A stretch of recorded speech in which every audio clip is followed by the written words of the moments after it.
Hello and welcome back to Oversky Deck Doctor. This week we're taking a look at a monthly Cup Champions deck. This is Masaka's Green Yellow Sacrifice. Now, Green Yellow Sacrifice was represented in the top 4 by every player. But what was interesting about Masaka's list is the inclusion of Shamanic Dance. Shamanic Dance is very interesting because in a rush meta, it could be very useful, especially when played on a Bone Collector. I mean, those rush creatures have to run into the Bone Collector and feed it all the stats. But another practical use for Shamanic Dance is on a Soul Eater. Make a very big Soul Eater, make sure it gets taunts up all those threats. But also on the Shaitan Assassin. Now, extending the Shaitan Assassin's life can make it much harder to remove with event cards or maybe stuff like Ground Shaker. But also it can lock those threats into place and make sure that the Death Touch gets value. So let's get into the deck list and look over the cards. Our first selection of cards are the early game creatures. These are fantastic cards to find in your opening hand. Village Elder is such a good card for Green Yellow Sacrifice. You can play it turn 1. If it dies, you get the cycle. And one thing you want to do with this build is you want to draw a lot of cards to get quicker to your Soul Eaters and quicker to your sacrifice targets, like the Skyax. You can play more Skyax, or picking up very important tools like the Flash Salmon to power up your Bone Collectors, or even just Soul Eaters. So cycle is a big part of this version of Green Yellow Sacrifice, and Village Elder is a great sacrifice target, but also a great early collector. Now, Bone Collector, again, another great early collector, only needs one forest to be played down, but also a card that must be respected. This card gets massive when you start sacrificing creatures around it. It also gets power-ups from your opponent's creatures dying next to it, and can generally grow into a massive threat if not checked early. I've seen Bone Collectors be bigger than Soul Eaters in some cases. So this card, although it costs 2 Faeria and only 1 forest, it can become a very deadly threat very quickly. And one of the tricks that the Green Yellow Sacrifice players are doing these days is using Flash Salmon as a form of campfire for the Bone Collector, and it cycles as well. So what you can do with these Flash Salmons is summon them next to your Bone Collector. At the end of the turn, they die. Your Bone Collector gets a +1/+1, and you draw a card. Very, very powerful combo. Now, Skyax is another win condition for the deck. It's a way to flood the board with a lot of annoying creatures. It's a great way to create walls around your Bone Collectors. That's another thing I see Skyax being used for. If you can summon multiple Skyax after a few have died, you can summon like a barrier around a couple of Bone Collectors, so if they do get removed, your Bone Collectors are going to get more powerful. It's a great way to trap creatures. You can like summon a swarm of Skyax around a creature so it can't move around. Skywell being a good target for that kind of tactic. But also they apply pressure, they can fly and collect Faeria. Just a fantastic card overall, and against some decks, if you summon a lot of Skyax, they can be very difficult to deal with. These are some of your sacrifice cards. Flash Salmon, although it doesn't sacrifice anything, it sacrifices itself at the end of your turn. This is really valuable because it allows you to draw more cards and get deeper into your deck, thin your deck out and get those Soul Eaters. And this is also great in combination with Bone Collector, which I've already discussed. Another thing you could do with this is use it as removal if you really need to. It does 1 damage, and so it can be used as kind of a weird Falcon dive. But in most cases, you're going to be using this card to cycle because you want to just dig deeper into your deck. Now, Demon Wrangler is one of the sacrificing creatures. It has a gift ability. When you play it, you sacrifice a creature and you get a 5/2 Demon Wing in its place. And you'll be sacrificing stuff like your Village Elders, your Skyax, just to empower your Soul Eater, but also add buffs to your Bone Collectors, and just to put some very threatening creatures down. You get 2 creatures out of this. One's going to be a 5/2, which can challenge a lot of powerful creatures in Faeria, but you also get that 2/1 as well to collect Faeria. Now, Shaitan Assassin is the removal card, I guess you could say. It has Death Touch. When you sacrifice a creature, it gets the protection, so it's a very durable creature in that respect. And one thing to consider is you don't have to sacrifice a target for it. You can just play it as a 1/1 with Death Touch, but you won't get that protection, so it becomes quite vulnerable to removal. And this is your answer to kind of big threats. You play a Shaitan Assassin with protection in its path, and then try and take care of that creature, or just try to get it to back off while you get some time to build towards your win condition. Our next selection of cards are the utility cards that offer power-ups and removals. Shamanic Dance, which I kind of covered at the beginning, is a cool inclusion because it does help against specific matchups like Yellow Rush. You can taunt up your guys to stop them from hitting your orb. Stuff like Bone Collector would be a great target for this because the creatures will have to soak into the Bone Collector and empower it. Like I said, the Shaitan Assassin could be a good target as well, but basically anything that you want to taunt up, either lock into place or protect yourself with, is going to work out with Shamanic Dance. You get that +4 life, and that is going to make the creature very durable.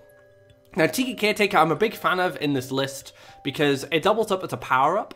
Not quite on the scale of Elderwood Embrace, but still +2/+2 can be very big. But you also get a 1/1 out of it. Now the 1/1 is a great sacrifice target. It can collect Faeria, and if it does die, it's just going to empower your Soul Eater and your win condition. So Tiki Caretaker, fantastic choice for this style of build. Now Deepwood Stalker, I guess, is another card that I would include if I was anticipating more rush, because Deepwood Stalker can kill a lot of the haste creatures and live to tell the tale, which means it can be used to kill additional creatures or help clear some threats. So Deepwood Stalker, again, I feel was Masaka's choice to include more anti-aggro cards. I was predicting that Yellow Rush would be quite big in the monthly cup because of how popular it's been on ladder. And if you are playing on ladder, I actually think this version is going to be pretty strong, especially if there's a lot of rush in your area of the ladder. So Deepwood Stalker, great piece of removal and help you tame those Yellow Rush players. On to our last selection of cards. Iona's Smile is absolutely fantastic. You get to draw the top 2 flying creatures onto your deck. This can find you Flash Salmons, Skyax, and your win condition, the Soul Eater. And this card thins your deck even further, so you draw more cards. And if you draw stuff like Flash Salmon off Iona's Smile, you can then play them to draw even more cards. So this is one of the things Sacrifice wants to do these days, is just to keep drawing, keep cycling, keep sacrificing, and get that Soul Eater down as quickly as possible. Now there is a one-off Origin Fanatic. Some lists are running multiples. This is a great card for making sure your assassins can take out those targets by getting that extra movement, but also a way for your Soul Eater to control the board and hit stuff out of reach, or even hit the orb and navigate around your opponent's defenses. So just a great card in general. You could run more of this, some builds have, but Masaka added one as a bit of a movement trick. Now, last but not least, we have the Soul Eater, which is the deck's win condition. This will get +1/+1 for every friendly creature that has died. If you can summon this as like a 5/5, as a 6/6 if you need it, don't be afraid to. It's still a charge-free creature with a decent stat line for 5 Faeria. But you'll be seeing this card going up to massive stats. I've seen 20/20 Soul Eaters. I think the sweet spot for Soul Eater is usually 10/10. If you can get a Soul Eater to 10/10 in a position where it can hit your opponent's orb, that sets up a 2-turn clock. If it's a 9/9 but you have sacrifices in your hand, you can also extend that clock as well. So there's lots of ways to find lethal with this card, and this will be your primary win condition. Now you've seen the deck list, let's take a look at the Mulligan. So you want to find an early Harvester, and I spoke about this earlier. Village Elder, Bone Collector, and Skyax are great early game harvesters. The Village Elder and the Bone Collector are the best because you can play them turn 1. But the Skyax is also really good as well because it flies and you want it to die early anyway, so you can get the other Skyax to develop multiples. Now, other targets you could choose as well are the Demon Wrangler. One of the great combos on second is Demon Wrangler into Village Elder, or Village Elder into Demon Wrangler. You can play a Desert on one side of your orb, you play the Explore on the other, you play the Village Elder, then you play the Demon Wrangler, and then you have 2 Harvesters on turn 1, ready to go collect Faeria for you. Very, very powerful combo. Tiki Caretaker is also a good choice as well. If you think you're going to be fighting on board a lot, you can empower your creatures and make sure that they can take care of those threats. And then Deepwood Stalker you could keep if you know your opponent is playing Rush. But Deepwood Stalker is also a good card to snipe early collectors. So if your opponent is playing any collector with 2 life or lower, you can take care of that in the early game with the Deepwood Stalker. The big question, how much does this deck cost? Memoria-wise, it's not too bad.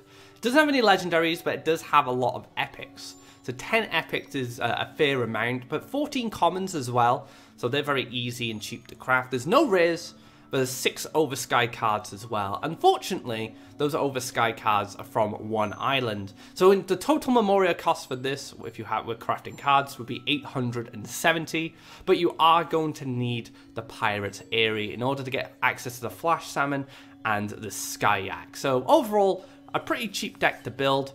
Quite a lot of epics, but a couple of Oversky cards, but also a lot of commons.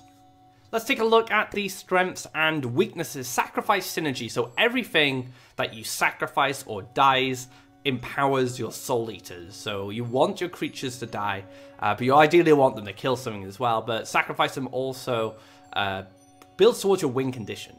So Sacrifice Synergy is very strong in this build, simply because of the Soul Eaters, but also the Skyaks as well. If you sacrifice those, you'll be able to summon more Skyaks, and of course the Bone Collector gets empowered when things die around it. So Sacrifice Synergy is absolutely incredible, and there's a lot of different tricks you can do that I've talked about during the cards, like the Flash Salmons and the Skyaks, and yeah, you know, this is going to be one of the main ways you win your game. Now, fast deck cycle. This deck has a lot of ways to draw in cards. 3 Village Elders, 3 Flash Salmons, 3 Iona's Smile. So you're going to be digging through your deck very quickly, getting those cards you need to answer your opponent, and of course, building towards your win condition in the process. So very good for... It's a very fast control deck, actually. Soul Eater decks traditionally were very slow, but as we've gotten more cards from the Oversky, it has accelerated quite a lot. Now, massive Soul Eaters as your win condition. These cards can be absolutely unbearable for some decks. The best answer for these cards are usually other Soul Eaters, which are bigger, Last Nightmare, or Swallow Mechanics. And your Soul Eaters are going to put your opponent on a clock, especially when they get to the 10-10 range. You're going to have a land in position where you can charge a Soul Eater up to hit them in the orb, and at that point, when you summon that Soul Eater, your opponent needs an answer for it, or they need to find a way to slow you down. So even though this is quite a defensive deck, quite a controlling deck, once you get into that kind of region where your Soul Eaters can apply a two-turn lethal, that's when the deck really becomes fast, and you pick up the pace and you try and beat your opponent. Now, as for weaknesses, destroyed by burn. Now, the Green Yellow Sacrifice gets absolutely murdered by burn because all their creatures are just so vulnerable to burned cards, and Bloodsinger gets tremendous value out of Sacrifice because you want to kill your own creatures to enable cards like Demon Wrangler and, say, the Shaitan Assassin, but if there's a Bloodsinger on board, you will take that 1 damage. So I've played against a few burn decks, and I think burn's picked up a bit more popularity recently because of Green Yellow Sacrifice returning to the meta. It can be such a hard matchup because you don't have the time to set up that big Soul Eater because you're bleeding very quickly because of the burn damage, and it doesn't take much for your opponent to finish you off. Now, vulnerable to damage-based removal like Groundshaker. So one of Green Yellow Sacrifice's weaknesses is that a lot of its early game dies very easily. Now, this obviously builds towards your win condition, but if your opponent is putting on a lot of pressure, this could be very hard to stop. So let's say your opponent is playing a very fast red combat. If they keep removing your threats and they start applying pressure to your orb, you're not going to have time to build all these lands you need to get these Soul Eaters down. So yeah, that's one of the weaknesses. If you can kind of rush down Green Yellow Sacrifice and leverage their card to removal, it can be very difficult for them to stabilize and get the most out of their Soul Eaters. Last but not least, we have your land development. Now, you are primarily a defensive deck as a Green Yellow Sacrifice, and you're going to want to collect off your own wells. Now, the land you build will depend on what's in your opening hand. There's no set land development here. If you get a Demon Wrangler with a Village Elder, you're going to want to build deserts first. If you get a Bone Collector, you're going to want to build forests first. But you're going to build towards your own wells and collect off them. Now, sometimes you can collect off one well. I've seen players just stay in one region. But ideally, you want to play defensively because you are a defensive deck that has a very highly mobile win condition, which you can build your land in a specific way to help that. So yeah, so start off with building land from outside your orb and collecting off your own wells. Now, one thing you'll want to do eventually is you want to build lands in a way that allows you to play a aggressive Soul Eater land. And the aggressive Soul Eater land is going to allow you to push damage on the following turn as you play that Soul Eater. And as you can see here, we're building up around our wells, we're collecting off our wells, and then we have these positions which I've marked where a Soul Eater could attack your opponent's orb after you play it. And this is going to be your primary spot for aggression. When you feel like you're ready to go in, drop that Soul Eater and win the game. Taking one of these spots could be very useful. Now in some matchups you can play more aggressively and you will have to. Your win condition can be quite slow, depending on how your hand is built, and if you're playing against, say, a Gemshell Tortoise control deck, you might want to be the more proactive player because they have a lot of removal and stuff like that. So you're going to have to adjust your game plan based on what you're playing against, but in most cases you're going to be able to sit back, relax, sacrifice some guys, draw some cards, build that special land for your Soul Eater, play a massive Soul Eater, and then set up a 2-turn lethal. So that wraps up this episode of Oversky Deck Doctor. I hope you guys enjoyed it. Ingredient Sacrifice is a fantastic choice for climbing right now, and a very fun deck to play. So if you liked this video, be sure to give it a thumbs up, and if you haven't already, drop a subscribe to keep up to date of when our content goes live. Be sure to check out the monthly cup VODs. There's a lot of Green-Yellow Sacrifice play, and some of the best players in the world were piloting these decks and give you a great idea on how these decks are played. I definitely recommend checking out the finals, but also the third place match where there's a Green-Yellow Sacrifice mirror like no other. This match is probably one of the most unique games we've ever had in competitive Faeria, and you just don't want to miss it. It's just incredible. So until next time, guys, take care and enjoy Green-Yellow Sacrifice.